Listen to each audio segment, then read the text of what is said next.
మనందరం కలిసి భగవద్గీత గురించి చిన్న స్కిప్ చేస్తున్నాము. మా ముగ్గురిని ఆశీర్వదించండి.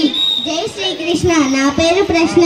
జై శ్రీకృష్ణ, నా పేరు జవాబు. జై శ్రీకృష్ణ, నా పేరు భగవద్గీత. ఏమండోయ్, విన్నారా? ఈ అబ్బాయి పేరు భగవద్గీత పుస్తకం పేరు పెట్టేశారు. అది పుస్తకం పేరు కాదు, అది దేవగ్రంథం పేరు. ఆయనకి ఈ పేరు ఎందుకు పెట్టారు? ఎందుకంటే భగవద్గీతలో ఉన్నదంతా ఆయన శరీరంలో ఉంది. ఆయన శరీరం భగవద్గీతనా? అవును, ఆయన శరీరమే కాదు, నడిచే మానవ శరీరాలన్నీ భగవద్గీతలే. అయితే పంచపాండవులు ఎవరు? పంచపాండవులు మన పంచేంద్రియాలు. అయితే కౌరవులు ఎవరు? మన కోరికలే కౌరవులు. పంచపాండవుల భార్య ద్రౌపది మాత ఎవరు? పంచేంద్రియాలకు ముడిపడి ఉన్న సత్యశీలమే ద్రౌపది మాత.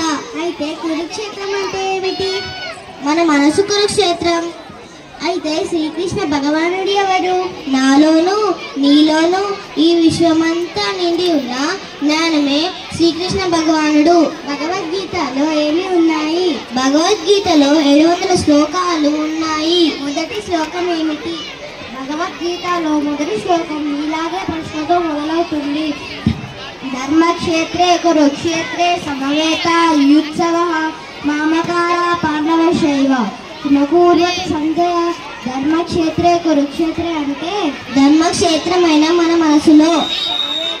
యుత్సవ అంటే యుద్ధం చేయాలని ఉత్సాహంతో సమావేశం అయి ఉన్న.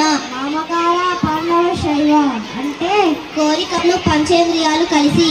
కిమకూర్వత సంజయ అంటే చేస్తున్నావు అని మొదటి శ్లోకం మనల్ని ప్రశ్నిస్తుంది.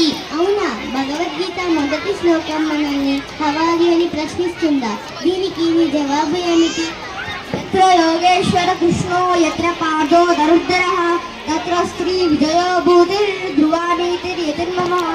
ఎత్ర యోగేశ్వర కృష్ణో అంటే ఎక్కడైతే జ్ఞానం నిండి ఉంటుందో. ఎత్ర పాదో దరుద్రః అంటే ఆ జ్ఞానం మీద గురిపెట్టి ఉన్న శిష్యుడు ఉంటాడో.